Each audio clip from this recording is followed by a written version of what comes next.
Okay, bismillah. Alright, untuk edisi kali ni Proton S50 Standard Test Drive Experience. Apa yang perlu kita buat sebelum kita nak test drive bersama customer Okay, pertama sekali kita kena check kita punya bahagian eksterior, bahagian luaran. Di mana bahagian luaran kita tengok body kita lah, sama ada berlumpur ke ataupun berdebu ke, bersihkan dulu sebelum bagi customer test drive. Jangan make sure jangan kotor lah kita tu.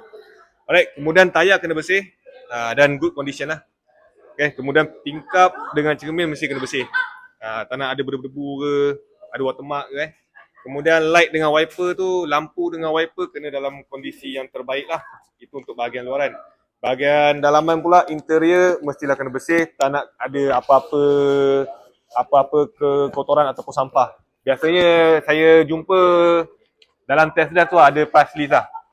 Yang tu saya jumpa, price list. Kalau boleh lepas test drive, sebelum test drive tu cek-cek dulu dalam kereta buang sampah semua. Botol-botol semua buang, tak nak ada air. Customer tinggal kan. Dia lupa betul. Yang tu kena check lah sebelum test drive tu. Okay, kemudian seat kena bersih. Jangan ada kotor-kotor. Kalau kotor minta tolong lap lah. Alright. Kemudian floor mat tu, kapet. Kapet kalau kata berpasir, buang dulu lah pasir tu. Tak payah vacuum tak apa. Yang penting buang, ketuk-ketuk lah. Alright. Dashboard dengan steering kena bersih lah. Jangan berdebu. Kalau berdebu lap sikit. Aircon kena dalam keadaan yang terbaik. Okay, kalau tak test drive panas. Okay, sebelum bagi customer test drive tu, on engine dulu, buka aircon terus. Alright, kemudian function and safety mestilah kena check. Engine start tu mestilah dalam keadaan terbaik lah. Engine smooth, tak nak nanti sangkut, tiba-tiba bateri problem pula nak test drive kan. Okay, kemudian kalau boleh sebelum serah kereta pada customer tu untuk test drive, check dulu tak nak ada warning light. Apa-apa warning kat meter tu kalau boleh elakkanlah.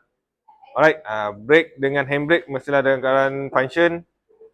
Gear operational mestilah dalam keadaan normal. Signal light dengan horn mestilah dalam keadaan berfungsi. Reverse camera dengan 360 camera pun kena check juga. Kalau kata 360 camera tu kamera tak keluar kan, check dulu dengan belakang lah. Biar service check dulu. Alright, so final preparation tu sebelum nak bagi customer test drive, mestilah check keadaan minyak dulu, minyak cukup tak cukup. Kalau tak cukup, pergi isi minyak dulu. Alright, kemudian kunci kereta mestilah ada. Sebelum janji dengan customer kan, check dulu kunci kereta ada tak ada.